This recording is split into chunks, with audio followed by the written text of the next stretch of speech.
All right, and it looks like we're live. Hey, everybody, got my radio voice on. This is Greco Fabulous coming at you live from the attic, episode 9, I believe. It just so happens that I am in the hosting chair this week, so lucky for me, because we got a very, very special guest with us today. I'm going to start with him, the bad boy of toy collecting, the king of controversy. As you can see, I've done no research on our guest today. But I'm gonna roll with it. We got Pixel Dan in the house. Hello, Mr. Yo, Dan. yo, what's up, guys? I'm gonna make a new T-shirt now. It says "Bad Boy of Toy Collecting." That's right.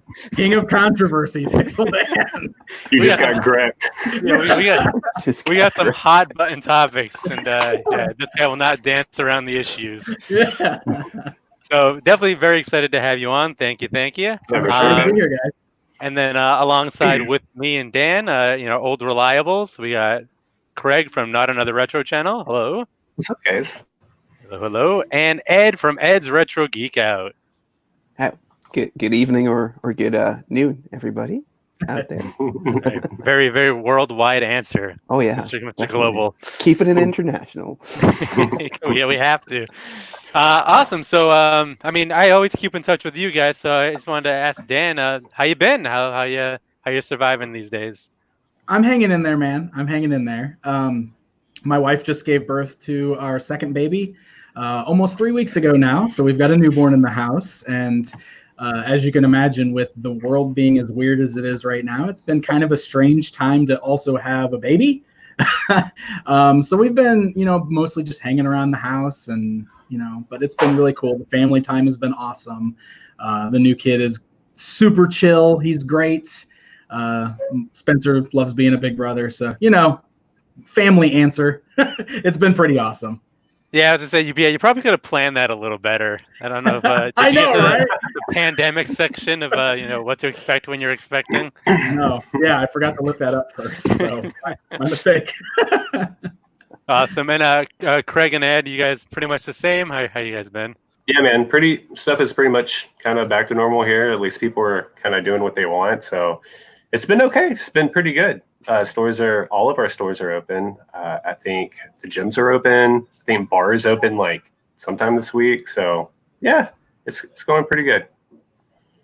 Awesome. And you, Ed? So for me, it's like not everything is opening up, but there's a lot more liberties now, and it's kind of everything keeps coming together. Like I already made deals of I'm going to go film over there, or I have a deal waiting, and now it's all just converging to this one point where at the beginning of June, it's going to be like, how am I going to have all the money for this stuff? But yeah, it should be cool stuff to go on film. So I'm looking forward to it. Definitely looking forward to more interacting with people, because I've basically just been at home, which has been fun because, having a family around and being able to spend so much time with them is also like at least one of the positives about the whole lockdown thing. So yeah. Yeah, and same here. We're still in Massachusetts. We're still kind of waiting for things to get the green light and open up, in phases. Again, I'm hungry, but I'm not hungry to just like jump right back into how things normally were. So we'll see how that kind of embodies itself and manifests. But I've definitely been racking up the PayPal dollars because I've been nothing but selling online and buying online. Buying. That's dangerous, right? Like I can't tell you how often I'm sitting here bored at night and I just start scrolling through eBay and I'm like, oh, buy it now. Yep. And then I'm like, I just spent $300. What did I just do? It's awful. It is. It really is. That's the hidden danger of this all, which they don't really talk about much in the press briefings. But we're here to tell you the truth. All right, so that all kind of led into our topic of the day. We're all men of a certain age. We've crossed a few things off our bucket list, which was have families. And we're all chasing this kind of YouTube lifestyle. So the topic of the day is how do we balance the two? Being a YouTube celebrity, and I don't put that in quotation marks. I am a self-proclaimed YouTube celebrity, and family life, and and everyday life. So. We invited Dan as our special guest, so we'll open up the floor with him. You have any thoughts on that? Were you expecting me to have an answer? Because I don't have an answer to that question. Forget about it. Yeah, right? No, so, that's one of the things I actually get asked a lot. Anytime I'm doing a panel at a convention or something, that question always pops up. People want to know how I do YouTube plus do the family thing. Plus, on top of that, for anybody that doesn't know, I do have a day job too that's like outside of YouTube. Like YouTube is very much a job for me, but I also still do a 9 to 5 and have been at the same 9 to 5 job for like 16 years now. So it's tough. It gets really tough sometimes because you've always kind of got that thing in your head telling you that you have to have videos up all the time or nobody's going to watch you anymore, right? You've got this nagging thing in your brain that's like, oh my God, I have to get something up tomorrow or my channel's going to die. Even though that's not necessarily the truth, it's a battle that I have with myself all the time. And that gets hard because sometimes I have to like make myself take a step back and not stress out so much about this because it's supposed to be fun. And sometimes when I realize I'm not having fun and that it's stressing me out, I take a step back from it. But I've basically got a pretty good routine at this point where, I work my day job, I come home, I spend the evening with my kids and my wife, dinner and bedtimes and all that. And then usually after I get my oldest down for bed, I come into the studio and I try to either knock out some filming that I need to knock out, or if I've already got a stockpile of footage, I can work on editing a video or two, is typically the way I do it. So usually I'll try to map myself out a plan of what I want to cover, and I'll try to shoot a bunch of footage at once if I can. And then maybe the next night I can edit a couple of those videos, and then I can kind of alternate it a little bit. That way I'm not trying to just cram the entire process of making one video into one evening, because that's rough. And I also don't want I don't want to rush it sometimes. I don't want to like do it just to do it. You know what I mean? I want my stuff to be as good as possible. So, but it gets tricky. Sometimes on the weekends, my wife is nice enough to get the kids out of the house when there's not a pandemic and give me a couple hours to just like bang out as much work as I can. So that's nice. So it's pretty cool. I have an awesome wife who is very understanding and very supportive of what I do. And it's just teamwork, teamwork with the family, trying to get it done. And I just do my best to make it happen. It's really the best answer I've got. That was good for an off the cuff thing. I talk a lot. Could have been prepared. Yeah. I tend to give long-winded answers, so I apologize for that. Hey, we invited you on to talk. If you were going to be a mime, this probably wouldn't have worked out. Craig, you're intimidating the audience apparently here with your show. Yeah, got two. So I apologize if anyone's uncomfortable out there, but we're gonna roll with it. Gym's open. Gym's open. That's right. Peach is over there. All right. So while we're on you, I guess, how do you feel about this topic? What's your situation like? So when I started out about 4 years ago, it was a lot easier because I didn't really travel like I've been doing the past few years. So when I was just at home, like editing my videos, going to local shows and stuff, it was easy.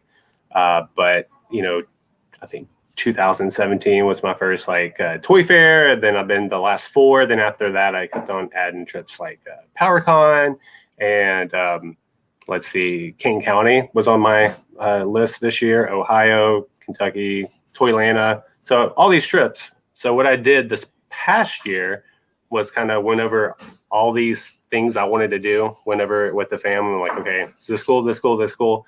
And that made it a lot easier for this year. But now all this crap happened. So that crap all over all the plans I had. But yeah, it's just, when I film, it's usually actually on my lunch break at work. So it doesn't take a lot of time, a lot of family time away. And then when I edit is usually, like Dan said, after everybody's asleep and all of that. So that really helps out a lot. But so for me, that's about it.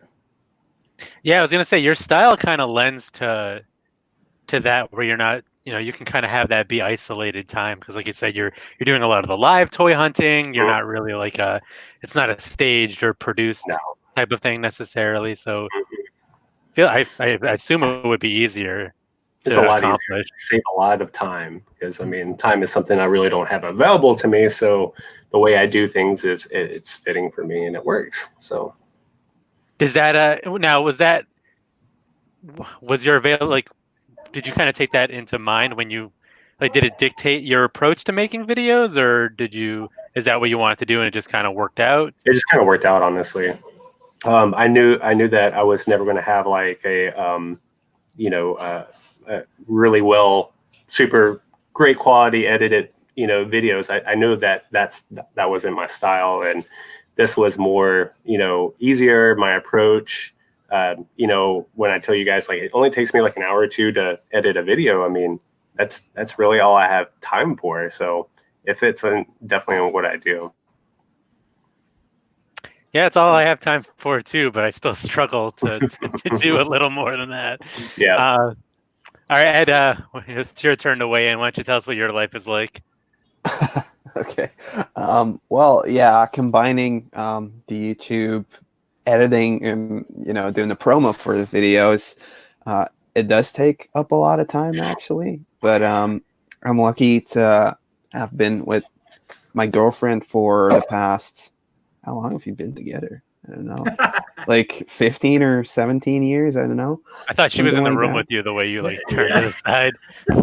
No.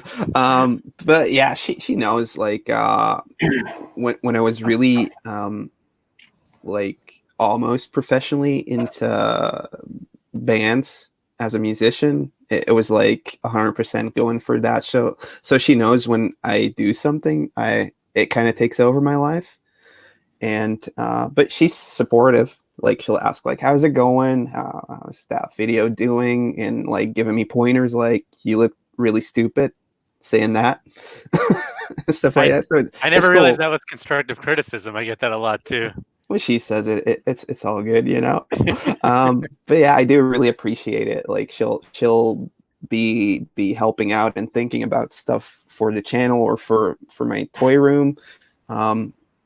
So like YouTube has become my creative outlet, and there was a point where it did take over. Like it was the only thing I was doing. Then luckily my cover bands started doing pretty okay, and that took up some of my time, releasing me from like having to put out videos constantly and like thinking about it. And like the stuff wasn't even as good as what I'm doing now with less time. So it's always like good when something completely takes over and then gets swept from under you. Like, okay, I don't have time to do any videos now because I have too much work, rehearsing, playing shows.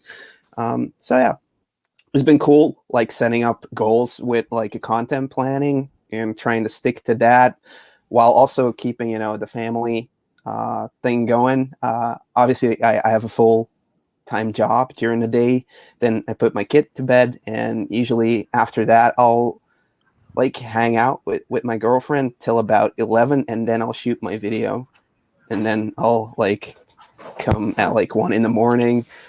Over to the bed, and so we don't need to go beyond that, Ed. Yeah.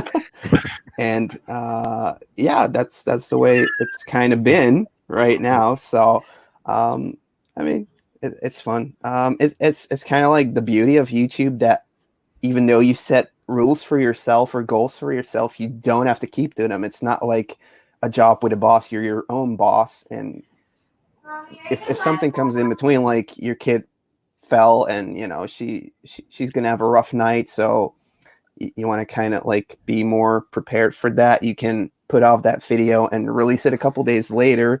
And I actually do most of my editing like on the sofa next to my girlfriend when she's watching CSI or whatever Same crime show is on, because she's really into that stuff. So yeah, that's the way I kind of balance it. Obviously, the band stuff is time sensitive. It's happening when it's happening, and all of my free time just goes to thinking about YouTube videos, thinking about how to shoot them, how to edit them, and actually doing it. now with the lockdown going on, I've been home a lot more. So I was like, oh, I'm going to be able to shoot so many videos, but the toy history stuff I'm doing now, it takes so much freaking time. Yep. because I'm an amateur, that's for sure. Well, that's because you research facts. If you just made it up, I'm sure it'd go a lot quicker. Just open Wikipedia and read it verbatim. Yeah. The problem's in your process. It's not. Yeah, but I was like comfortable doing the live hunting, and I could sweep together a video in like 4 hours, have it done, and it would be okay. It would do pretty good viewing wise. And now when I want to reach the same views, I kind of have to do something special and really put effort into it. And like the history stuff, I think it actually takes like 20 to 30 hours to actually do the research, film, and edit it, and add all the stuff that you're actually talking about to have it make sense to people. So that's been a struggle because I haven't been able to make any deadlines in the past couple of weeks, but it's fun. It's a new creative thing. Yeah, no, I've always been super impressed again with because you wear so many different hats, and it's not like in your videos, are definitely on the more heavily produced side of things, like they're very polished. So the fact that you're you have a full-time job, you have a family, you're doing the YouTube thing, up to a certain level, you're in a band that travels. I've always been pretty amazed how you can manage all this. And I think if my agenda isn't full, I'd be depressed, and that has happened before.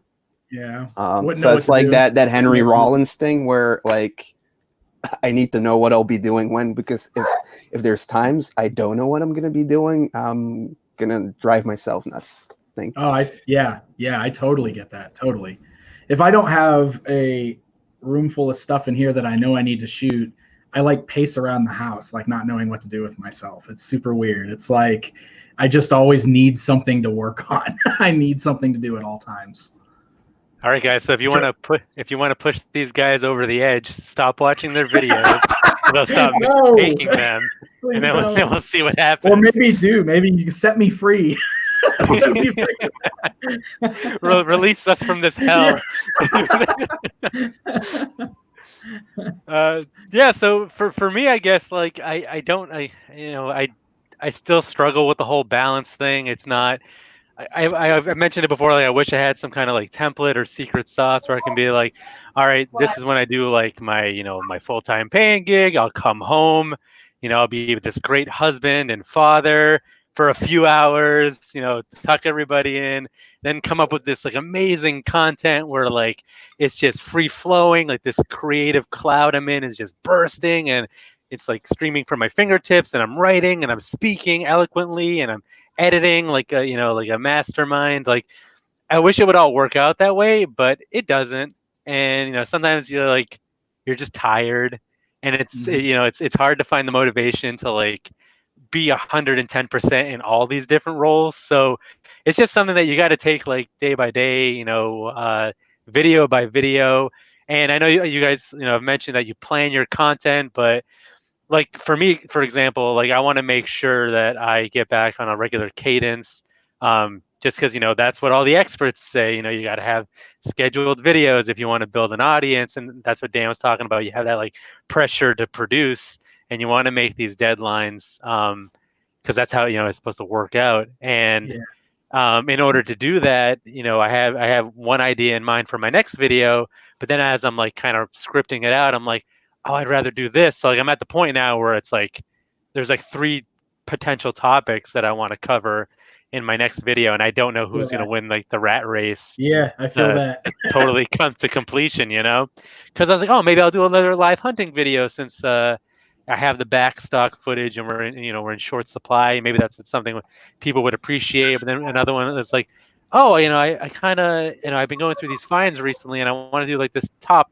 5 video. That seems like it might be fun.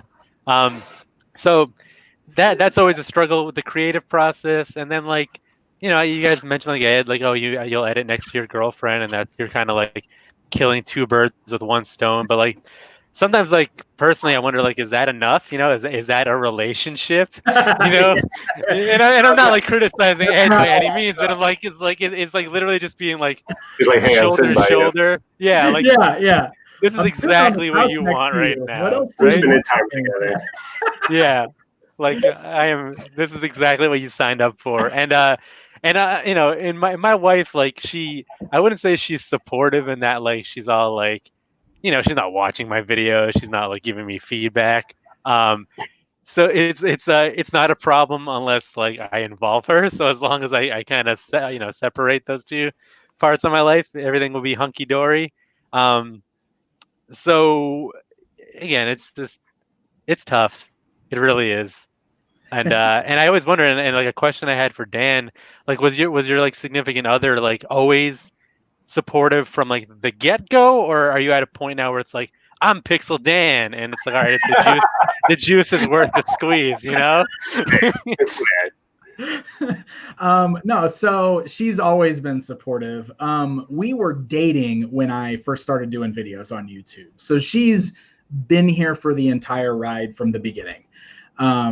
You know, because she and I started dating, I think, in 06, and I started doing my first YouTube videos at the end of 07, early 08. So it was like early days of YouTube at that point. So, and it was just one of those things where I was like, hey, I'm going to give this a shot, you know, and she always was right there. Like she did some of the early videos with me. She was in them, you know, we did some fun stuff. Like we did like a Donkey Kong board game video in the like one of my first videos, and we did like a fake fight where she like slapped me across the face, and we did goofy things like that. So she's always been supportive, you know, from the get-go. And you know, then by the time we got married, I was already Pixel Dan, you know, so it was it was set at that point. But no, she's great. I mean, she comes with me to all the major conventions that I go to, and you know, runs the camera and helps me maintain a schedule. And you know, it's cool because all the contacts I have with all the toy companies, you know, they know me and her together basically as a pair, and they all love Christina. Like Brian Flynn at Super 7 refers to her as the hardest working woman in the toy community, because she's always there, you know, running the camera and doing all that stuff. So I am super lucky to have her. Super lucky to have her. Yeah, I think I told you already, Dan, but when I went to PowerCon this year, and I saw like you and your wife, like how hard you guys worked and like how she was in it with you, I thought that was just freaking amazing. And she was busting it and you were busting it. And it's just really cool to see that, you know, that unity there. So yeah, it's pretty great. She loves PowerCon. That's actually her favorite show to go to every year. And show. It's so great. It's so great. And, you know, so since she's been with me through this whole journey, you know, she's gotten real close to everybody in the He-Man community alongside with me. So, yeah, her working at that show, like she loves it. It's just as much like a big family reunion for her as it is for me, like going and seeing everybody within that community every year. So she loves it. Yeah. No, yeah. So that's why I'm hoping that I blow up one day, so I have a little more of a leash, and maybe just like, okay, you can do your internet thing, you know, just set up that Patreon and we'll be good to go, you know. So. Go get your nails done. Let me do my thing. Yeah. Well, I hate to break it to you, but you don't get $1 for every subscriber. It doesn't work that way. What? I'm not. You know, so. As someone who's only in it for the money, this is heartbreaking. Newsflash to everybody watching. I am shattered. I do not know how I can continue my hosting duties at this point. Yeah, I promise I am not making $250,000 or whatever my subscriber count is currently. I am nowhere near that. All right. Well, you just lost a special tag on our special guest. Now you are just a guest. Oh, okay. I'm just a dude. I'm just some regular guy. Nerd who likes toys. Somebody who got forwarded the link by accident. All right. So that rounds off our kind of kickoff topic, and it looks like we got some stuff going on in the chat, which is great. We love to be audience driven. So if you guys have any questions or comments, you know, throw them in there. I'll do my best to kind of throw them up there and maybe speak to some. I had a question. All right, Ed, go ahead. Could I ask you a question, perhaps, Mr. Pixeldan? Yeah. Okay. What's like left on your bucket list to do? Because obviously you've done like a ton of videos, been able to see so many cool things, be involved in making toys, be involved in making a book about toys now that will be coming out soon. Maybe you'll share a bit on that later on. Sure. But is there still some stuff on the bucket list for you?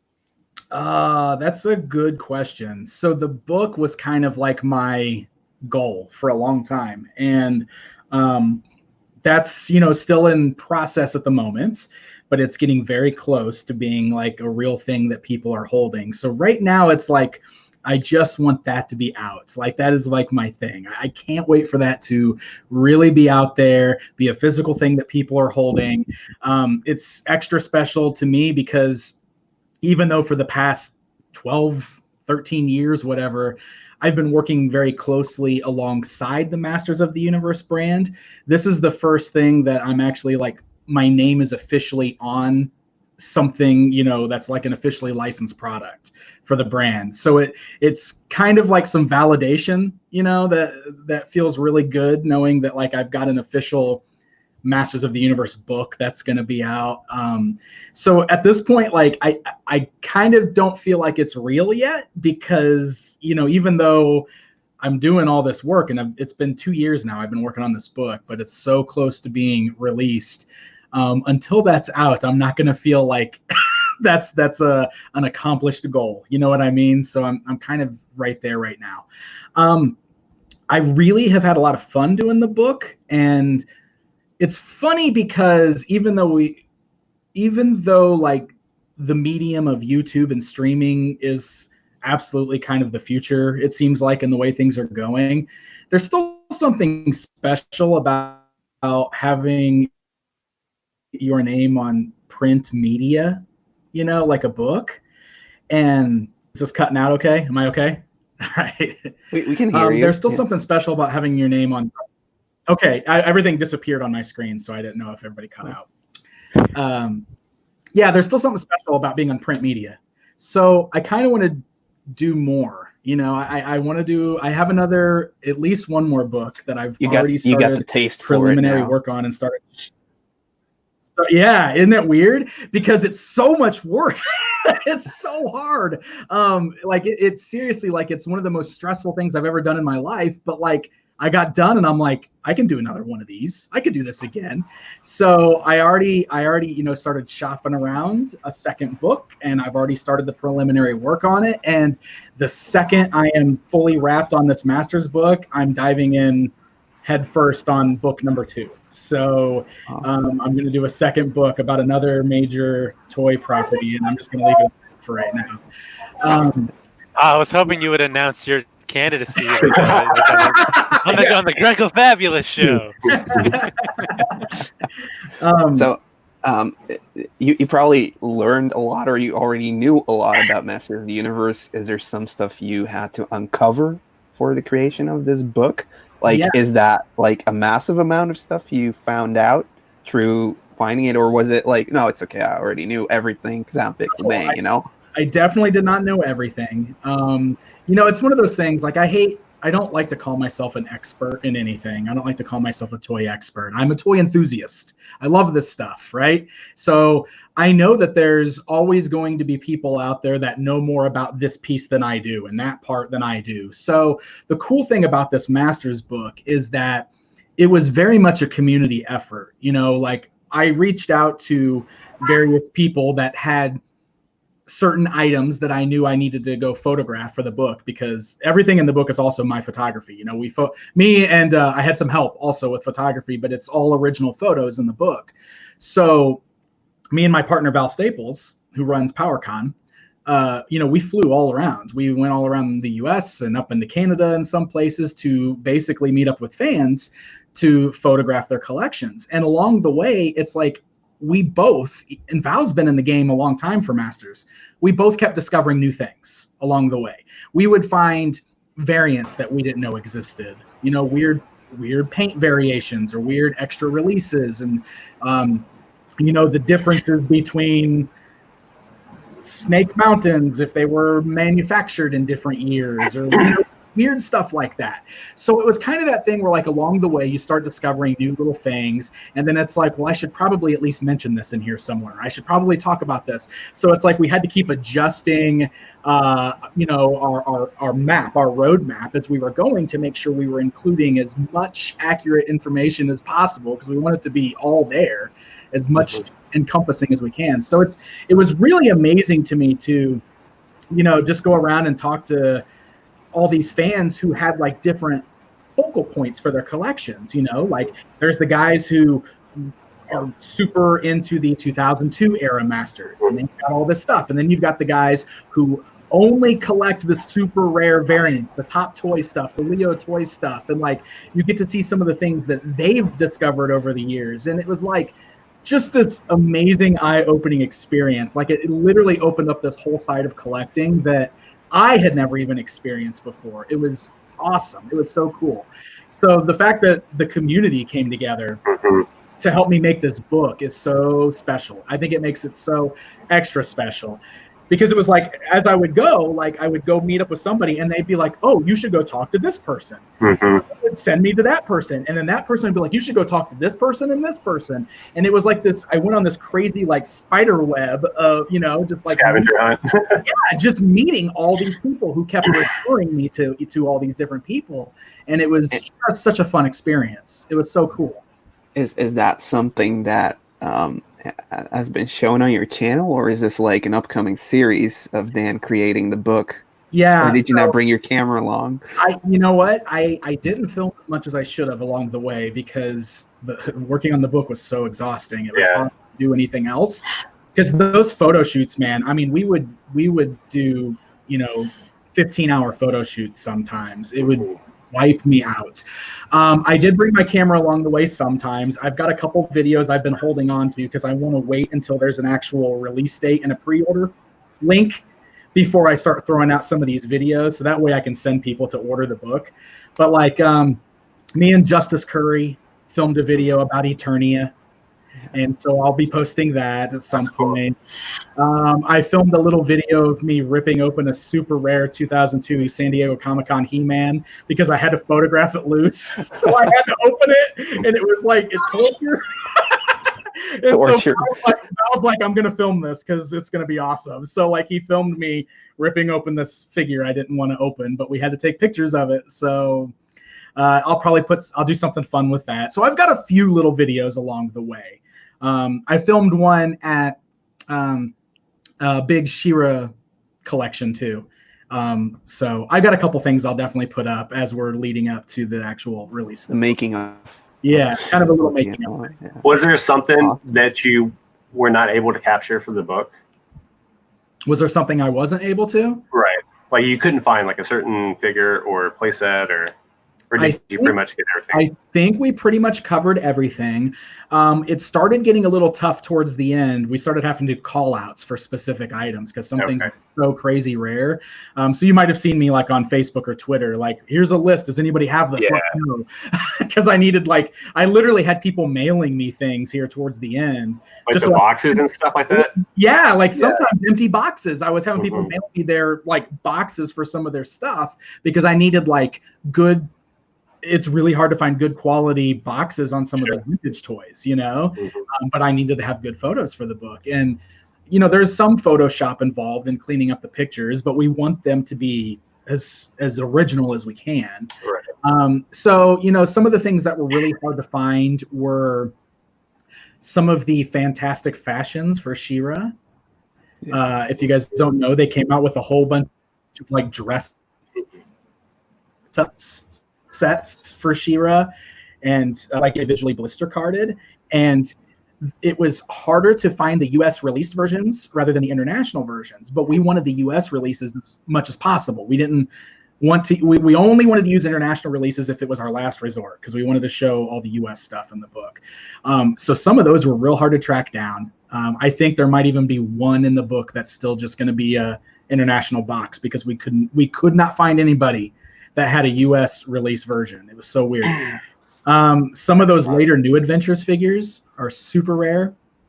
You know, like what were the was it Spinfist Hydron or some of those later New Adventures? There was like 3 or 4 New Adventures figures right at the end of the line that are so obscure that they were very hard to track down in the package. You know, it was hard to find somebody that had them carded. So, but I think we got everything at this point, Nice. at least all of the officially released stuff. So it's going to be the most complete collection of anything you've ever seen. It's going to be awesome. It's going to be cool. Can't wait. Will you be super upset if you find like a spelling error in the final product? Or Yes. the proofreading's been the most tedious part of this whole thing, because you literally just have to go page by page and like, oh man, is there anything messed up in here? Is there any spelling errors? Is there anything wrong?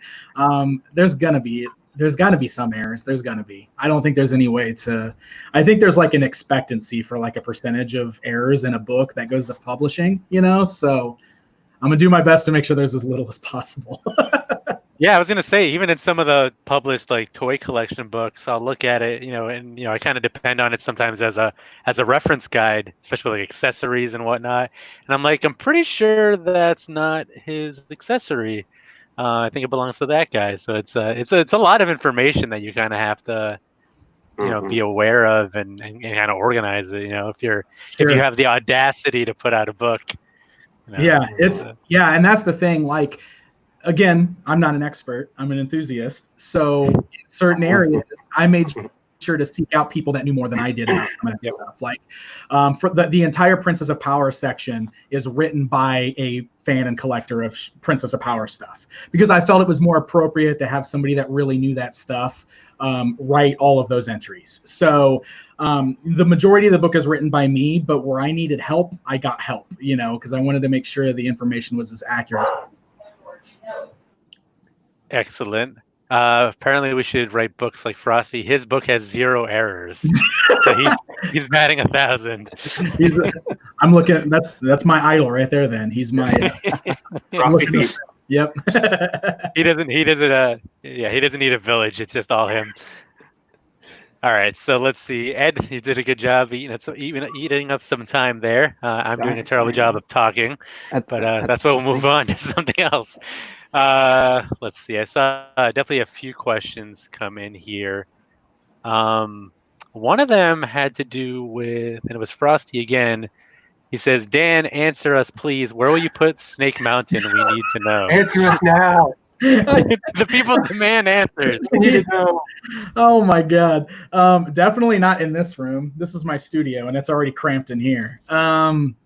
So I'm just now trying to set up my toy collection room proper, we just moved into a new house a couple years ago, and I'm just now like, okay, now I need to set up this room. So I am building shelves in there, trying to leave space specifically for Snake Mountain. It's probably going to be sitting on the floor in the corner with the stuff around it. But good grief, I just did that interview with Brian, and looking at him standing next to it just made me go, crazy. What am I going to do with that thing? That thing is so big.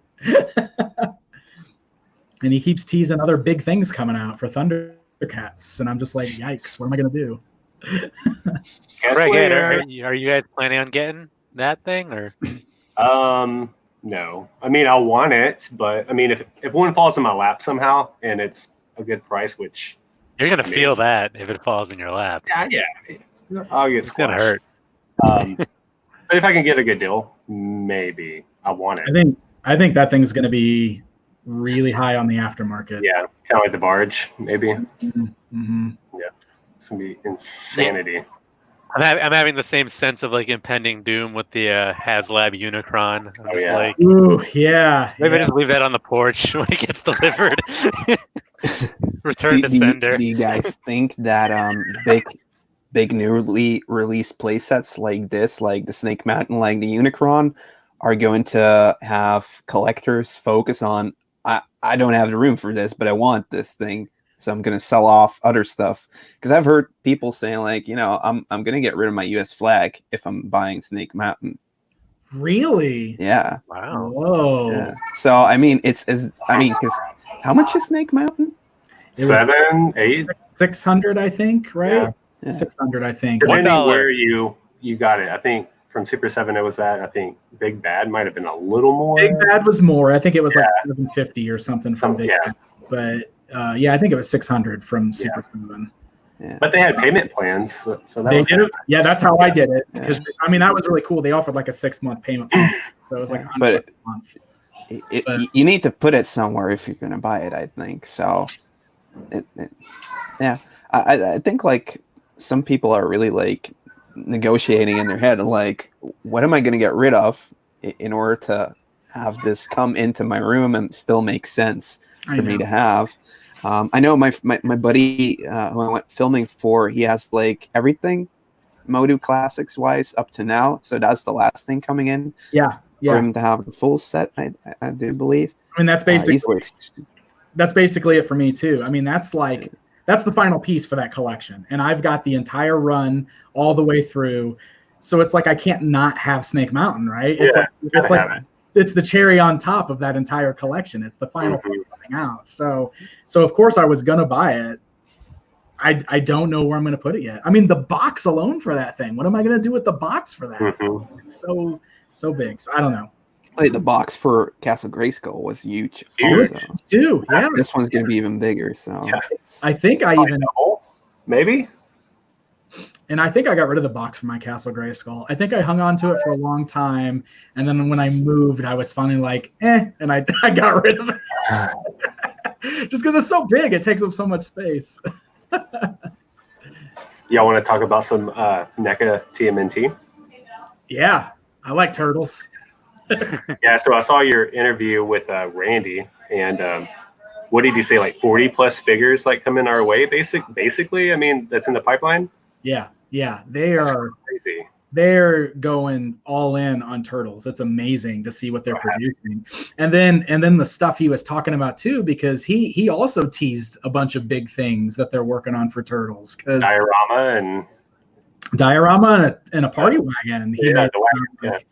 So because he said, and we have to make sure people realize this is not an official thing that's announced or coming out, but Randy did say that they already had it modeled out to do the sewer layer as a diorama that will attach to the bottom of their street scene diorama that's already out. So we'll have the sewer layer underneath the street scene. That's bonkers. So that's just even more big, crazy stuff to get. But like, if that happens, oh my God, I'm gonna need that too. Right. It just sounds so tall. Is this stuff based on the cartoon or on the movie? Yeah. So that's based on the cartoon, because they're re-releasing the street scene diorama with that cartoon paint deco that we saw at Toy Fair, and then the sewer layer will attach to the bottom of that if they do the sewer layer. But he says that they're already working on it. So it's one of those things on if they decide to pull the trigger and release it or not. It probably will depend on how well the street scene does. Yeah. This is going to be terrible for my wallet. It's going to suck, dude. It's going to suck. What do you think we're going to get in the fall? Because he said something about some kind of like $80, $90 place, not play set, but like item. What do you think that's going to be? Party wagon? I don't know. I mean, he did kind of talk a little bit about the party wagon being a possibility. Because he said he was talking about how as soon as they found that new Scooby-Doo mystery machine in the stores, they bought it and brought it straight back and started looking it over to get ideas for how they were going to do the party wagon for the Turtles. So they're definitely working on that. That's for sure going to happen at some point. I know it is. Yeah. When I got that Scooby wagon, the first thing I did was stuck in a NECA turtle. Really? Yeah. Just to see if it worked. I mean, it was a little too big, but it's fine. Yeah, exactly. So I don't know. I don't know what they must already have something ready though, because it doesn't sound like the party wagon would be ready for this fall. But I don't know. I don't even have any guesses. Nice. So I'm trying to. I know guys are all excited to have Pixel Dan on, but the audience does have some questions. Okay. You can just hold off. All right. I'm sorry. I don't mean to speak to you this sternly, but as the host, it is part of my duties.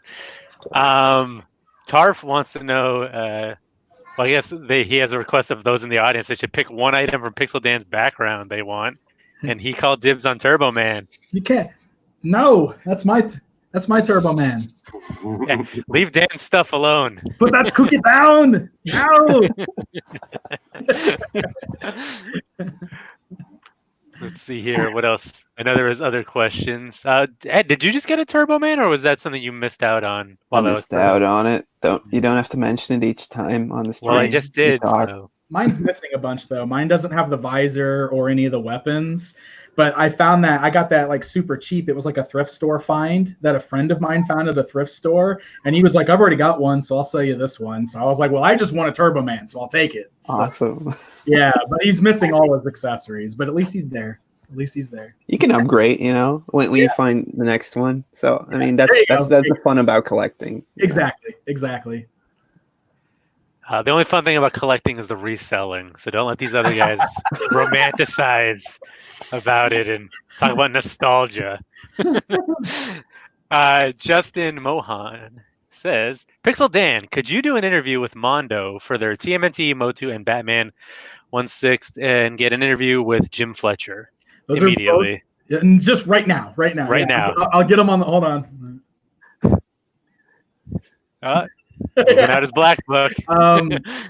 Yes, I think those are both great options for interviews, and I'm definitely going to be doing more of these one-on-one interviews I've been doing because they've been super fun, and it's really cool because it's definitely it's cool how the industry took notice right away and have started coming to me wanting to do those interviews. It's awesome. Makes me it's one of those things that kind of validates things for me a little bit again. So, I did that first one with Brian Flynn, and then McFarlane emailed me and was like, "Hey, you want to do one of those with Todd McFarlane?" And I was like, "Yep, of course I do." So that's been super fun.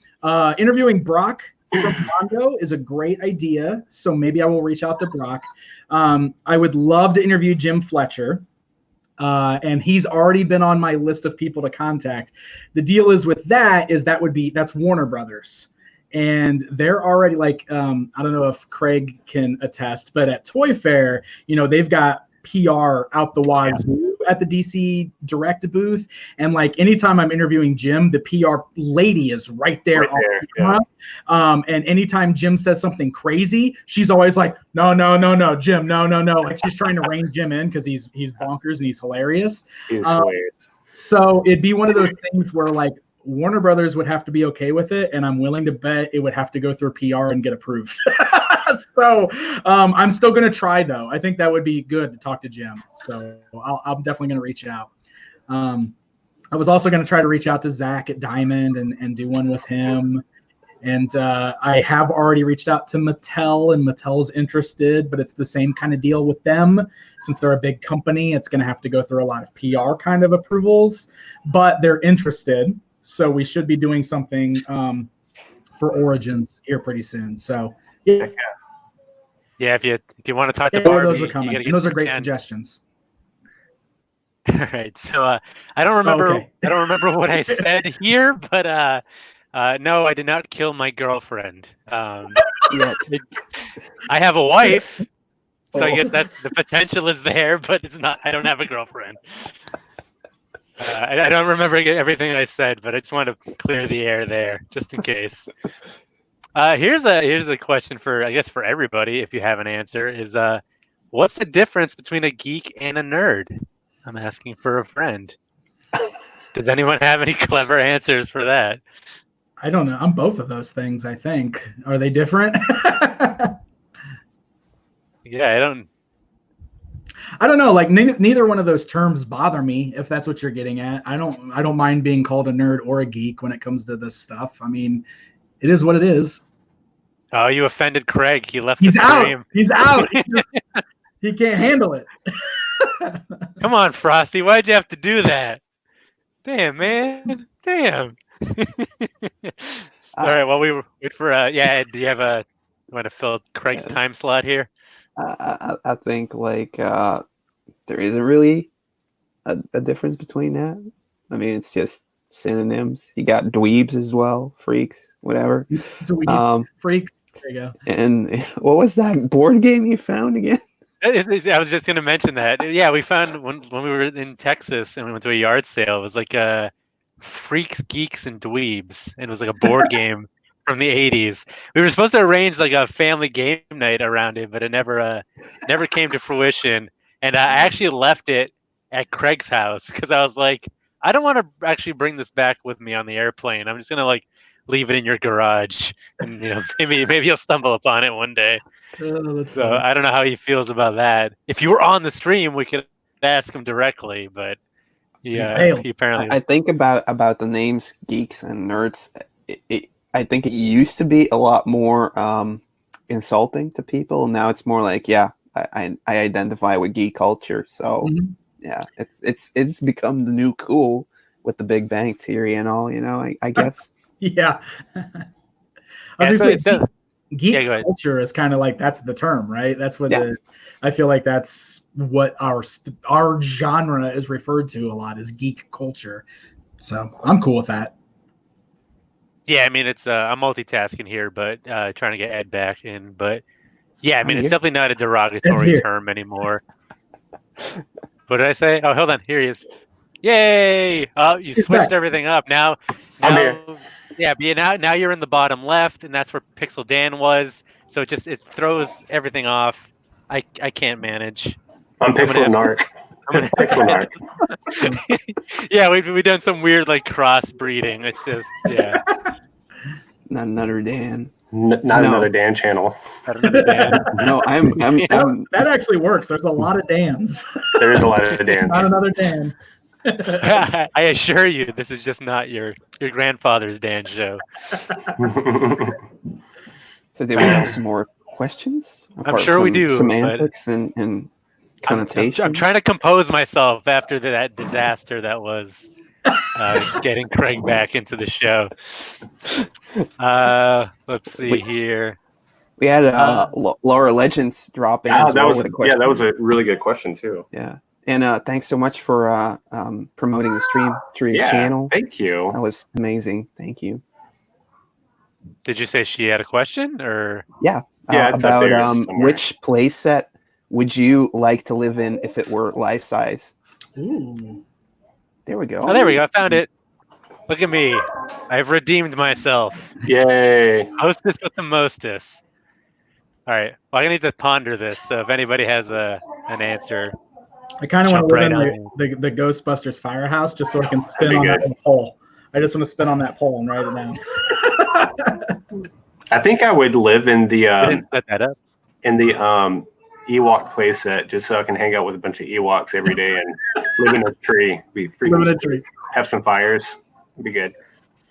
Or the Sheerwood Forest playset. Same thing. Same thing. Yeah. Robin Hood or Ewoks? I mean, we're good. Hey, there you go. Oh, that's a good one. Found my answer. Playoffs. Pee-wee. That's a good one, dude. Cherry. For me, it would definitely have to be there's like the meme picture going around, like if I have won the lottery, you would notice, and then it's like this street where there's like a Castle Grayskull building in the middle. Have you seen that picture? Obviously, most people will think like Ed's gonna go for his sewer playset. No, Castle Grayskull is my favorite playset of all time. I want to live in that. Yeah, make that happen. That or the Technodrome. Castle Grayskull and Technodrome are my two favorite playsets. So either one of those would be awesome. You could go to Dimension X. Technodrome would be more like a camper, though, because it's mobile. Do what? The Technodrome would be more like a camper because it would be like yeah, it's like my big round RV with an eyeball on top. You can keep an eye on everything. Just roll into all the conventions with it. I brought my house through the freaking right through the ground. Pop up. I'm here. Dan, I feel like you're just calling out things from my background. I don't think you're actually giving any thought to your answers. Yeah, I'm using you as a cheat sheet, man. It's like the end of Usual Suspects. Like all the answers he's given are like things from the background. Awesome. All right, so I'm just scrolling. And again, if you guys see any questions, feel free to mention them amongst the panel here. I'm just literally looking for question marks and I'm throwing them up. Let's see here. Once a gamer man wants to know, have we talked about Pogs yet? Which is Not like the yet. running joke on this I just live found cast. all my Pogs from the 90s while I was cleaning some stuff out like a week or so ago. I have a binder, one of those binders that's got like, like the old card protectors, but they made them for Pogs too. Oh, So yeah. I've got all my Pogs lined up in this binder, and then I've got like this thing of all my slammers, and I still have them all. It's amazing. See, we like. I mean, we're inclusive. We're not dividing anybody. But it's funny that like we make fun of Pogs, but every time we bring it up, everyone has like a Pog story Yeah. or memory. Good times. So, like, Dude, why? So, like, my mall had like a Pog kiosk in the middle of the mall, Mhm. and like, literally, like me and my friends, like on the weekend when we'd go hang out at the mall because that was the cool place to go. We would seriously like go to the Pog kiosk with our allowance and buy a sweet new slammer for our Pog.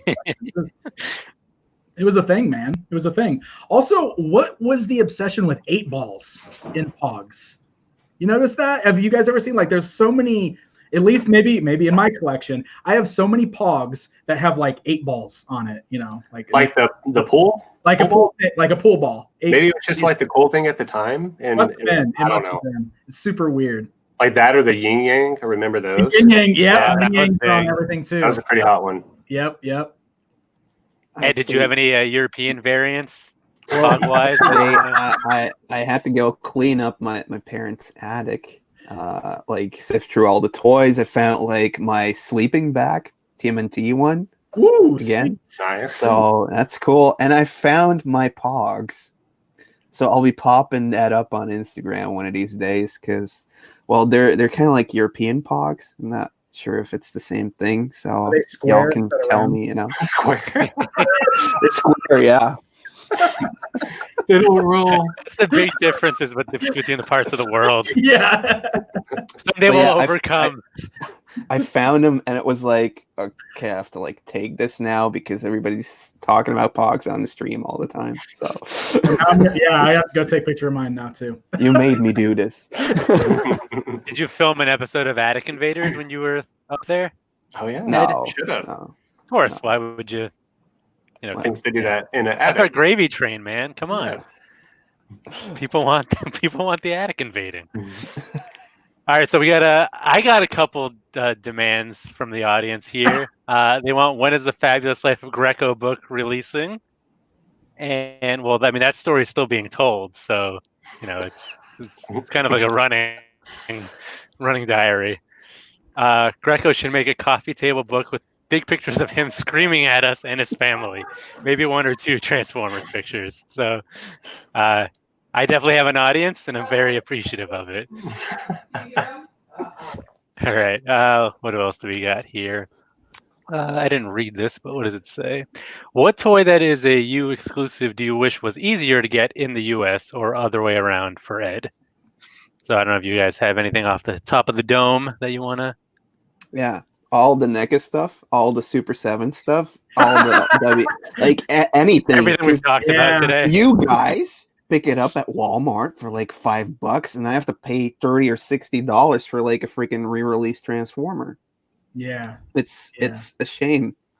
It's so yeah, everything. Everything. I get it. New. Yeah. So are any of you guys jealous of Europe, or do we live in the best country in the world? Yeah. USA. USA. Hacksaw Jim Duggan just busts in through the door. Tough guy. No, for me though, it's a lot of the vintage stuff that's like I mean, obviously I'm a big Masters of the Universe collector, and as I was just talking about like doing this book and seeing all the stuff that's out there, like I want so many of the like Argentina released Masters figures, the Top Toy stuff, and I want a bunch of the India released Leo Toys stuff, and that stuff is so expensive to get a hold of. Like, we're talking thousands of dollars a figure in some cases when we're looking at things like Camo Khan or Leo Faker and stuff like that, because some of those are more than just like paint differences, you know, like Camo Khan is like a completely different figure that we didn't get here in our line in the US, but he's like an officially licensed toy and he was only released in Argentina. So it's like, it's impossible to get a hold of that figure. And he's kind of one of my grails. So I guess that's where I am with like foreign release stuff. Yeah, I think Craig, for you my got anything? yeah, I guess some of the French like turtle vintage box art, the Tortus. How do you pronounce that, Ed? Tortue Ninja. Yeah, that. I mean, I would like to have. Ninja. I would like to have some of that. The complete like vehicles and some of the figures. I would love to have that just to put in my display here. You do know that, like, on the vehicles, the box art just flips around. It doesn't actually show on the back the painted prototype. It just shows the box art again, but in American. Mm-hmm. Oh, wow. So, yeah, Cool. it's just That's cool. the front both times, but one time it'll have Tortue, the other time it'll have Turtles, Teenage Ninja Hero, whatever. So Ed, when you come in October, totally bring me some of that. That'd be great. I'll totally bring everything, you know? Yeah. It's all good. Bring all the tortue. Tortue. Tortue. All What about right. you, Greg? Oh yeah, I have to answer questions. Well, a lot of my collecting is tied to my childhood and nostalgia. So obviously, I didn't make that many trips over to Europe, so I'm not really like that attached to like variants and exclusives. So nothing really comes to mind, honestly. Maybe if I get to a point where it's like I've done it all, then maybe I'll kind of expand my horizons and not be so nationalistic. But at least right now, it's not something that I want. I'm actually trying to like close the doors a little bit, or put some fences around my collecting. So right now, I'm gonna stay on this side. There's nothing that I really need. Mm-hmm. I do have a pretty sweet Retropalooza Rocksteady. Ah, curse you, Narc. Ah, This is the famous Rocksteady. Dude, that was so all the craze. It was so funny. man. People were asking about it earlier, so like, here you go. There it is. Give him. Where's side are you on? Can I just reach over there and grab it? Get out of here. look at that! We're building bridges. Yeah. We're repairing relationships. That was just my favorite though, because like I put up that video, not knowing that you would, because I talked to you at the show. I had no idea that you had bought it, Mm-hmm. And it was like a week after we were home from Retropalooza, and I put up that video, and all of a sudden, all my comment section is exploding. Narc got your Rocksteady. I know. And then I went over to your video, and your comment section was all like, Yeah. Pixel Dance, right? Pixel Dance.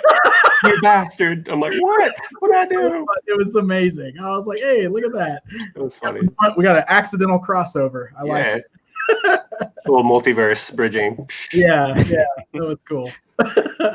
Craig, I think you passed it to the wrong panel because it ended up over here. What the hey? I threw it up there. Yeah, here, I'll bring it back down to you. Yep, it's back down to you. Got There it. is. Ed, you ready? No, it's somewhere up there. Oh. Up in the high corner. Up on a shelf somewhere. Oh, that would have been funny if we had prepared. I just have a Turbo Man. That's all I have. That's cool though. Yeah, that's cool. I have this thing. Is that the same? Oh, I want that. I It's, saw Asha and the Bear. What is that? Showbiz, dude. it's Billy Bob from Rocket Fire Explosion. Showbiz. Yeah, I saw that came out and I was like, I have to have that. Mhm. And I started looking up the old Showbiz records. Yeah, it's pretty cool. The soundtracks and stuff. Kind of want to get some of those. Yeah. Are they expensive?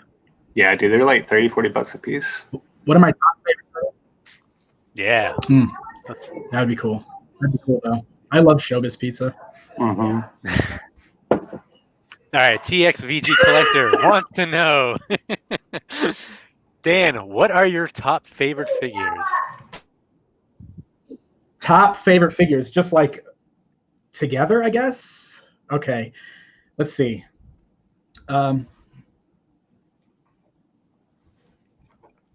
Mosquitor from Masters of the Universe is probably my all-time favorite action figure. He was my favorite figure in the original Masters of the Universe line because this is my favorite action feature ever. Blood pumping. So he would definitely be in my top 5, but also probably it's tough. Okay, so I kind of hover around the same 2 toy lines for my favorites, so I don't have much variety. I want to say like He-Man or Skeletor would both have to be there too because they're super important, but I also love Scareglow a whole bunch. I've always been a big Scareglow fan. Same. Mutagen Man from Teenage Mutant Ninja Turtles and Muck Man from Teenage Mutant Ninja Turtles were like my 2 favorites from that line as a kid, so they are still some of my absolute favorites as well. And then let's do an oddball. Let's do a crazy one. The Mantis Alien from Kenner Aliens. Oh, yeah. Yeah. That's a cool looking figure, though. Such a cool figure, that translucent green, and he's so cool looking. And I really love that the Kenner Aliens toy line. That line is funny for me because I wasn't allowed to have those when I was a kid because they were based on an R-rated movie. So my parents wouldn't buy me Alien and Predator toys. So I always admired those figures through the commercials. I wanted them so bad, and I would stare at them at the store. And so as an adult, of course, I bought, I just scooped them all up. And it's funny because it's like I'm nostalgic for them, even though I didn't have them. And they are some of my favorite toy lines from that era. I love Predator and Alien Kenner stuff. So, is that a good list? Yeah. Dan, what's your thoughts on Randy Travis? On Randy Travis? He's... well, I left him off. He's actually my number 1 favorite toy. Okay. That's what I thought. Controversy. Yeah. Bad boy of toy. It's bad boy toys. Now we got the blood pumping. I got my Ed, the audience is concerned. Apparently, you had some anger in your voice when you were talking about some of the things that were not available to you. I keep on talking to all you guys over in America and watching your videos, and before it was like okay what you guys were finding, but now that they're re-releasing the Kenner Ghostbusters, and it's just becoming too much cool stuff that's out there for great prices, at least. Like that stuff, I pre-ordered it, and like the only way to honestly pre-order all that stuff is what you would pay a scalper for it. Yikes. And it's like legit because of the shipping costs, because that company needs to make a little bit of money too, and shipping it. So it's like too bad that I guess they're all made in America or brought from China over to America and then shipped to Europe, because there's so weird. much overhead on that. It's so weird that they can't have a drop off or that they just can't put it out at the same price it goes for in America retail. That's silly. But we don't have any good chains over here, honestly, like toy chains that would pick that up or actually put in the effort. I don't think like the adult collector market is known over here or big enough to do it. I know when you were over here, you really wanted to go to Walmart, but I wasn't able to take you because we did. I don't mean to laugh. It's just like the idea that somebody wants to go to Walmart. It sounds funny, but I've never been to Walmart. Yeah. It's like okay, and we never did it. But I always make fun of James Edoc. You guys know James Edoc, right? Mm-hmm. Yeah, I make fun of him every time he's over here for PowerCon because he always wants to eat at Denny's. I'm like, Denny's? Yeah. Why do you want to eat at Denny's? He's like, it's American food. I'm like, nobody in America eats at Denny's. Nope. I mean, Ed fell in love with Whataburger when he was. Well, that's Whataburger. That is for a good reason, though. Yeah, Whataburger's awesome. Yeah. Oh, Ed, you have a connect. Boston Mike's gonna hook you up with any NECA or new Joe's. There you go. I need to shoot him a message about a deal that might be coming up soon. So I'll text him. And Boston Mike's gonna take care of you. Mike, what do you got for me? He's like, I love that picture. Yeah, I know. He's surprised. He's shocked. All right, let's see. I think this question's popped up a few times, and I don't recall if it was already addressed because I wasn't listening, but I'll put it up. What are Dan's thoughts of the future release of an animated party wagon for TMNT?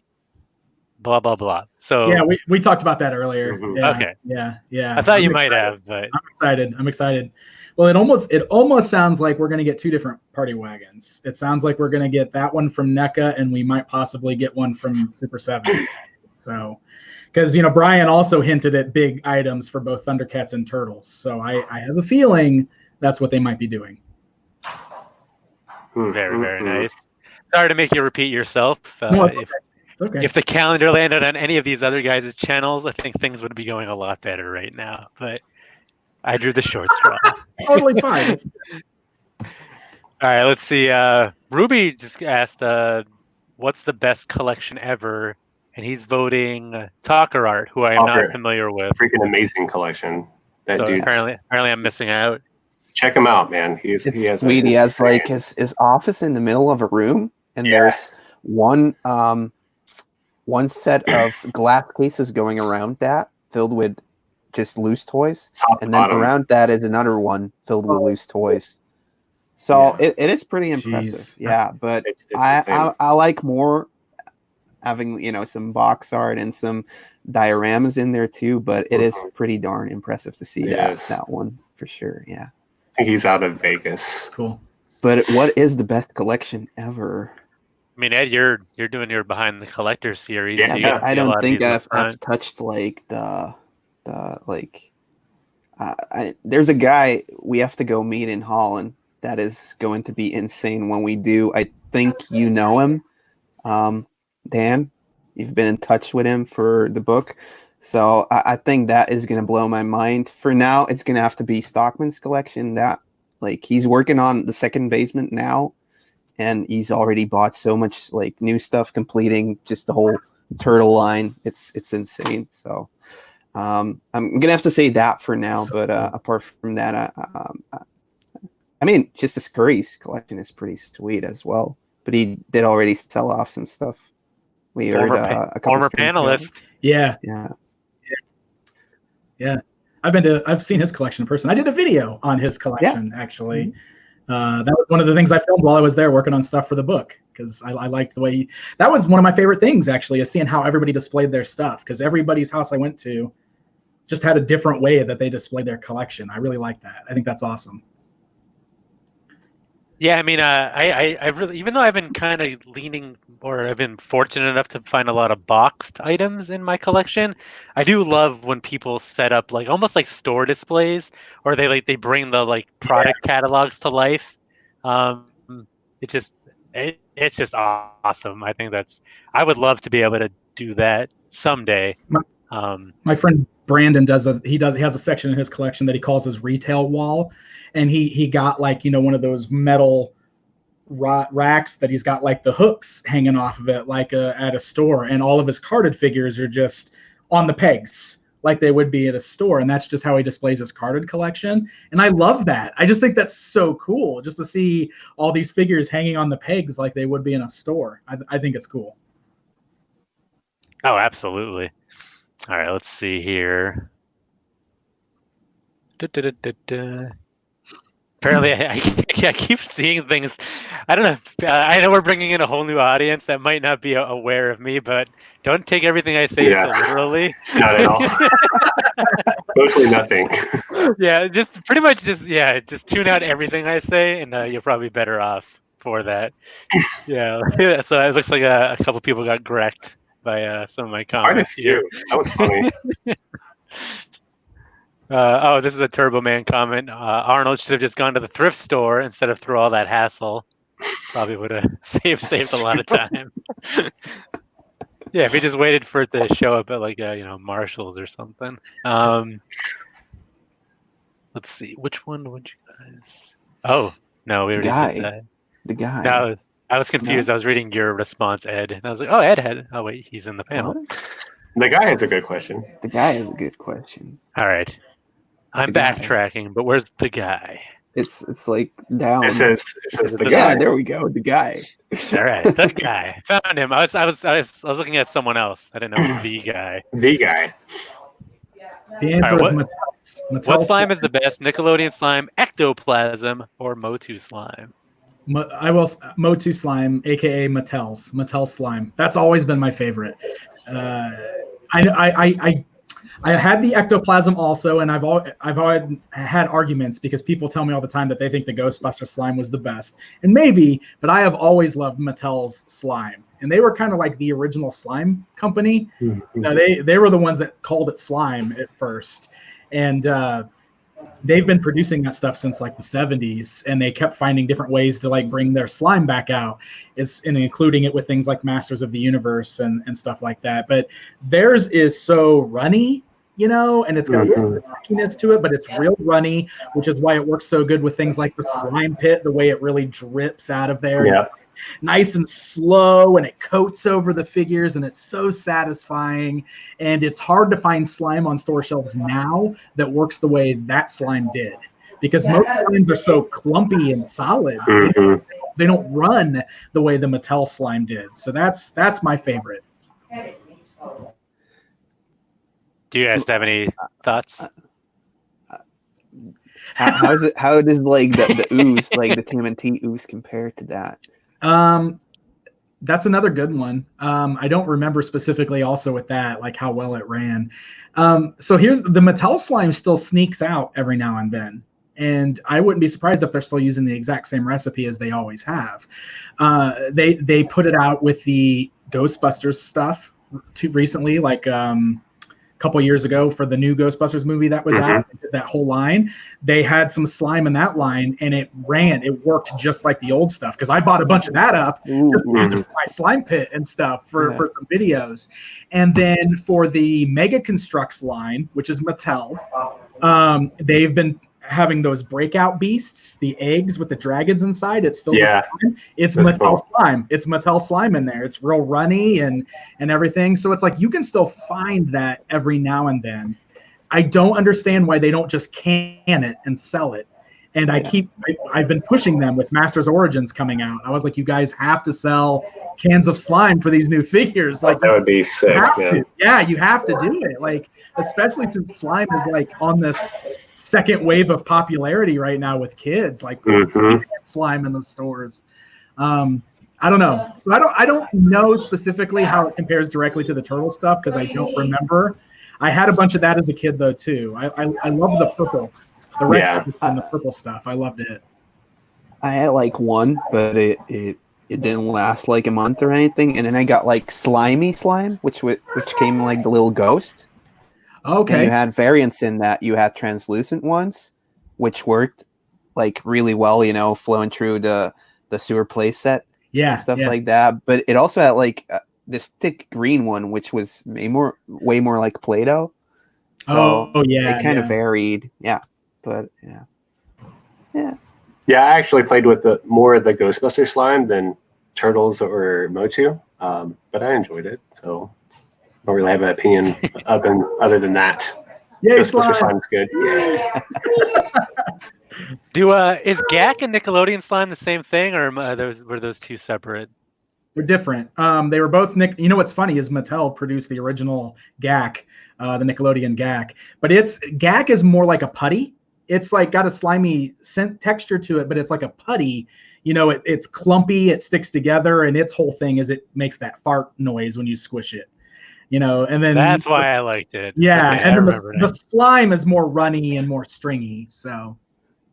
Okay, yeah, I think growing up, so even though I was born in the mid '80s, and I'm like way more enveloped in 80s kind of culture nowadays. Growing up, I think 90s, like Nickelodeon slime, just watching all those shows of their fountains of slime, and what would you do, and all that, just like getting messy on game shows. I think that's the kind of life I wanted to live. So I guess I give my vote to Nickelodeon. Yes. So most of the slime that Nickelodeon uses on TV is like applesauce and stuff. It's just like colored. Oh, it's actually edible? Yeah, it's edible. Yeah. Stuff they dump on people. Yeah. Just my fantasy went to a whole new level now. Eating gallons Yeah. and gallons of slime. Do y'all remember that show? You Can't Do That on Television, and they would Yeah. get slimed at the lockers and all that. Uh-huh. That slime was so freaking gross. They did Uh-huh. a good job with that. Yeah, Oh that's yeah, and where, there's a. I Yeah, think Ross that's was where talking about Floam, Nickelodeon got too. that branding from. It's from that show. That's where they kind of took it from. Floam. Absolutely. Somebody brought up Floam. Floam Yeah, was like right. that. I remember Floam was like I don't even know how to. It's like that light foam, but it's all sticky and squishy, but Oh. it feels like foam. Yeah. Yeah, I mean, we definitely have a lot of experience with slime in my household. I mean, I have a 6 and an 8-year-old, so they're Yeah. always like, and since like their main source of like entertainment it seems to be like YouTube. Oh There's yeah. always like making this and that. They're always like they're like amateur like chemists. They're just like grabbing random things from like the kitchen and the bathroom sink, and I'm like, this is probably could end terribly, but it ends up just in really sticky slime so far. So, yeah, we're definitely a slime household over here, but not like the good old days. Not like the good old days. Let's see here. What about else? The best toy company? That was a question. Yeah, somebody Ross from asked. Mattel. Yeah. Oh yeah, Russ, who brought up Floam, also wants to know Kenner, Mattel, or Hasbro overall best toy company. What about Playmates? Are we talking about like originals, like older releases, or current? I mean, obviously Kenner wouldn't be there for current. Oh Playmates. yeah, Playmates, man. Playmates. Yeah, I guess I would roll into the vintage side so we can include Kenner. Yeah, since yeah. It was really named. I mean, obviously Mattel made Masters, so that's tough for me because those were my favorite. But there's so many Kenner lines that I love too. You know, Ghostbusters, Star Wars, Predator, Alien, RoboCop. So many crazy, like they did so many crazy toy lines that just like define that era, like 80s, early 90s. Is like there's so many Kenner properties that are like so entrenched in those eras. So they would definitely be a contender as well. But yeah, obviously Playmates is right up there with Turtles. And you showed Skeleton Warriors is one of my favorite lines that they did. Toxic Crusaders was awesome. So, yeah, it's tough. It's a tough call. Yeah. The only thing that bothers me sometimes about Playmates is that they would add in, the sculpts, but they wouldn't not articulate, but they wouldn't like paint it. So you would actually see it. On the Turtles line, that's more like that's a common thing. Like, there's like a larva coming out of this arm, but it didn't get that extra pink color. Right. Yeah, that is kind of like their notorious cost saving techniques. Yeah. Because the prototypes would have like everything was like nicely done, and then you'd see like the end figure. There's like Pizza Face in Europe. His the knife that is on his apron, it's actually painted in green, but on the USA release it isn't. Wow, that's super weird. So it's like in Europe they did put that extra color in, but for the USA release they didn't. So super weird. Yeah, we're good. This is good enough. Good enough. We have the audience weighing in. Boston Mike says Hasbro #1, no toy better than G.I. Joe's. Yeah, because I got freaking G.I. Joe on my arm. He always shows off his G.I. Joe tattoos. I got G.I. Joe on my arm. That guy. Tarf says Toy Biz has done a lot of great Marvel toys. So he wants to throw their hat in the ring. Wolverine, my jumbo Wolverine. I love this jumbo Wolverine back here. But yes, Toy Biz is another company I'm super nostalgic for because of those Marvel and X-Men figures. I collected the heck out of those, man. There's one. Yeah, there you go. Yes, love it. Is that MISB? Yeah, sealed. Yeah. Oh. Flea market find. That's amazing. I say, that they're not hard to find, that's for sure. Empire Toys says, big shout out to Trendmasters before they went bust. Oh. So there was the best of times and it was the worst of times. Let's see here. Vintage Toy Rush wants to know, do any of you have plans to visit the UK at all? Or did you have plans that were wiped out? I would add. I think we do. Ed, I don't know. Yeah. So yeah, I definitely want to go over this summer, or at least as early as I can. And if you guys come over, it's like a 2 hour in like the train that goes underneath the ocean. So it's definitely doable. Sweet. If you guys come over, we're gonna do like European vacation, but like in YouTube form. So expect everything in that movie, That's cool. but with toys and more. Is the train waterproof? There's like a tunnel, so I mean, you can. The tunnel waterproof? Yeah. Okay, just making sure. I mean, maybe nobody asked that question before. The train itself. Don't want to get on the death train. The rails just go into the water. The train just goes right in. We could take the ferry if you're more comfortable with that, you know. Prefer to stay above water whenever possible. Yeah. Yeah. I mean, I guess we'll see it with any travel plans. It's a kind of a wait and see approach. Right I mean, again, I'm hoping that the first foray into travel will be back at Retropalooza in October. But we'll see. I guess if that's still happening. But I mean, if it doesn't, I guess Craig's still willing to house us and dude. See what we can find, what kind of trouble we can get into. Y'all saw what I found yesterday. What's that? Y'all saw what I found yesterday at that garage sale. Yeah. Did you post that for everyone else to see, or is that like our inside? Yet. Super secret. Joke? Super serial. Super secret. See, guys, that's what having friends is like. I don't know how many of you can. We got another vote for Hasbro. It looks like somebody mentioned Mego for another company there. Ross said Kenner. So did Dan actually answer the question? I don't think he did. Or do you not want to answer the question? Was that the off limits? The off limits question. I was gonna say it's tough to pick between Mattel and Kenner. And obviously, plans to visit the UK. Oh, plans to visit the UK. But okay. Did you not?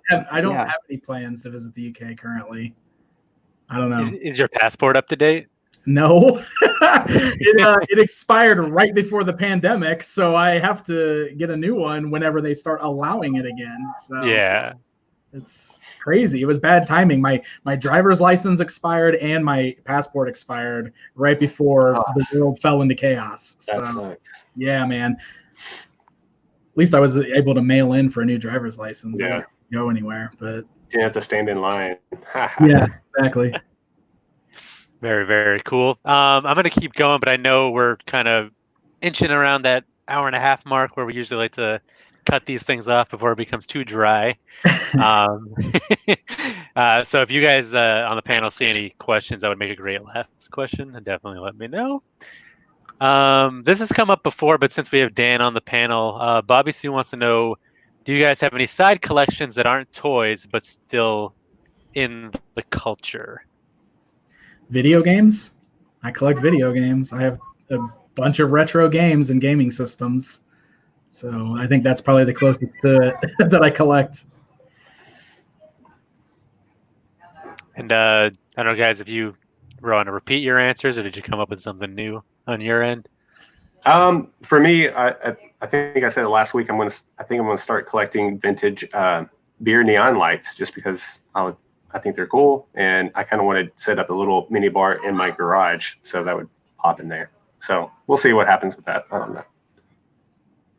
Yeah, I forget what I said last time. I mean, it was a totally phony and made up answer. So Was it Pogs? Yeah, absolutely. Whatever the audience wants, whatever gets me more views, I will collect that. Whatever gets me more subscribers and views, I will do it for you. Absolutely, Pogs, number one. All right, let me see if I can get one more question in, and then we can I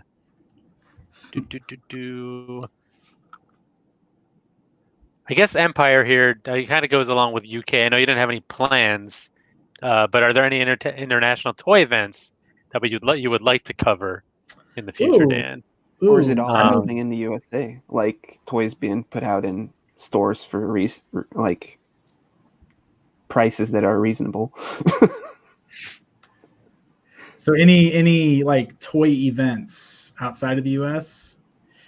So Or do you need a lifeline from Ed to see what's out there? well, so like I got like kind of invited to do Nuremberg Toy Fair this year, but I didn't go because I couldn't work it out with my schedule because it happens right before New York Toy Fair, and it was really hard to make it happen. But if that opportunity comes up again, I think that would be pretty sweet to check out Nuremberg, because that's like the biggest toy fair I think in the world. So that'd be pretty cool to go over to Germany and everything, because I've never done that at all. I've never traveled that far out, so that would be really cool. Aside from that, I don't really have any like events in mind that I want to go to, but I've always wanted to do the Japan trip and do toy and game hunting in Japan. I want to do that really bad. Plus, I want to go to Tokyo Disneyland really bad. So that's kind of on my agenda. My wife and I have talked about doing that multiple times, and I think we'll probably do that in the next couple of years here. So I don't know. We'll kind of see. I don't have any definite plans, but I definitely would like to get out there more and see more things and do some more toy hunting in other places. Yeah, I mean, I would love to. It's not really like convention related, but I would love to go to Japan too, and just like sleep in like a pod where they just like slap you in. Buy weird things out of like a vending machine. Go to like a robot cafe. Like totally.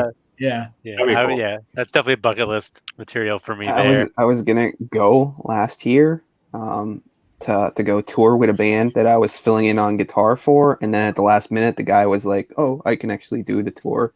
Oh wow! I was like, screw you. Bummer. Yeah. Since he said he wants to go to CaveCon in Afghanistan. I was gonna leave that one alone, but I guess since you brought it up, don't I have any moderators in this chat? I think we're all moderators, but that was too funny. You're all failing. Very cool. All right, so before we all turn into pumpkins, I'm gonna say we'll go around the panel. Just if you want to give your audience just an idea of like what you're working on, what's coming out next for you. In either your YouTube life or anything exciting you want to announce. Dan, if you want to talk about anything, maybe a book you're working on. Sure. Yeah. So as we've discussed a little bit on the show, I announced at this last year's PowerCon that I am working on the official Toys of Masters of the Universe guidebook, which includes Masters of the Universe and Princess of Power toys from the original lines all the way till now. So that book is coming out from Dark Horse. It will fit right in with the rest of the Dark Horse Masters of the Universe books.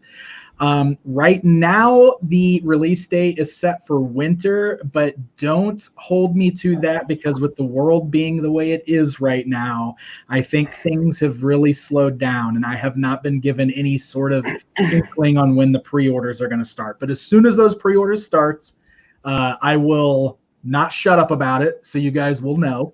Everybody will know. And so definitely keep an eye out for that. I would love it if you guys would be able to check out that book when it comes out. Other than that, you can find me on my YouTube channel. Just do a search for Pixel Dan, and I'm doing all kinds of stuff from toy reviews to those one-on-one interviews with members of the toy industry right now while we're in the quarantine time frame, and eventually toy hunts and stuff like that will return to the channel as well. And otherwise, you can find me on Twitter and Facebook at Pixel Dan. Awesome. And that was not a paid promotion, by the way. This is totally organic. I know you might be wondering. we are on the up and up here. Again, I'm not above bribes, and I was actually gonna offer up the next seat on the panel to the highest. That's gonna be a Patreon level if anybody's interested. Ed, what do you got cooking? Doing a video on the Teenage Mutant Hero Turtles bundle NES set, Nice. which is like a big thing for Europe. People want it, so I have one, so I want to show it and kind of like tell the story about why it was created and some other variants that came out in the European area. Awesome. Then I'm also doing Toy History number 3 because I like doing them, and It's a lot of work, but I'll have that one out somewhere next week. And next week, me and Greco will be doing a live stream, hopefully on my channel. We should be getting a guest, and I hope Narc is going to be there. Otherwise, we might have to maybe get somebody to fill in for him because he's busy. What are you working on, Craig? It's my birthday weekend. You don't want to spend your birthday with us? I mean, yeah, it would be cool, but I think the wife has something planned. So What? Yeah. But yeah, I think Cincy said he would totally fill in if needed. But YouTube wise, on the spot. Yeah, there you go. YouTube wise, yesterday I came across a garage sale, and probably one of my biggest finds in like 2 or 3 years. So stay tuned for that. It's insane. And then also I've been picking up a bunch of vintage TMNT. I'm getting all this set up. Kind of when I started doing my vintage TNT display, I was like, hey, I need to get some more. I need to get this piece. So it's been snowballing. So I have a bunch of more TMNT coming in. So stay tuned for that. Awesome. And on my channel, obviously I lucked out this week. This live show landed on me, so I can kind of relax and take a break from content creating. But my next one, right now I'm wrestling with a triple-headed monster. It's either going to be a live hunting video, a top 5 video, or I'm going to start showing off pieces of my collection, because a lot of the times I show you like my adventures on live toy hunting, but I don't ever talk about like what I keep and what I actually, what the point of all this is. Like, do I actually collect toys, or do I just, stand in front of a green screen? So I'm going to start answering some of those questions. So I guess if you have any feelings either way, which one of those you want to see, comment. It changed, man. It used to be like, maybe I'll do a video if I want to yell at my subscribers. Now it's like, oh, I have these ideas. It totally changed, man. What has happened to You're not you? the same, dude. I don't know. Yeah. What happened to the Greg? Everyone says I've been going soft. I don't know. I need your approval. I don't know what to tell you guys. I need this. So whatever I come out with, be sure to watch it. So anyways, that's gonna conclude this live from the attic, number 9. Will there be a number 10? We'll see. I want to definitely send a thanks to Pixel Dan for being our host. Yeah. Not our host. That was me. Our special guest. Thanks, man. Definitely came with the fire. Thank you guys for watching. We love hanging out, and we love that you guys are tuning in. And it's a beautiful thing that'll hopefully keep this going. Unlike this run-on sentence that I'm on. All right, I'm running out of energy, so we're gonna end the broadcast. Panelists, if you want to hang out in the green room to talk afterwards, you're more than welcome. But I'm gonna hit the red button now and say goodbye. Jim Tiger.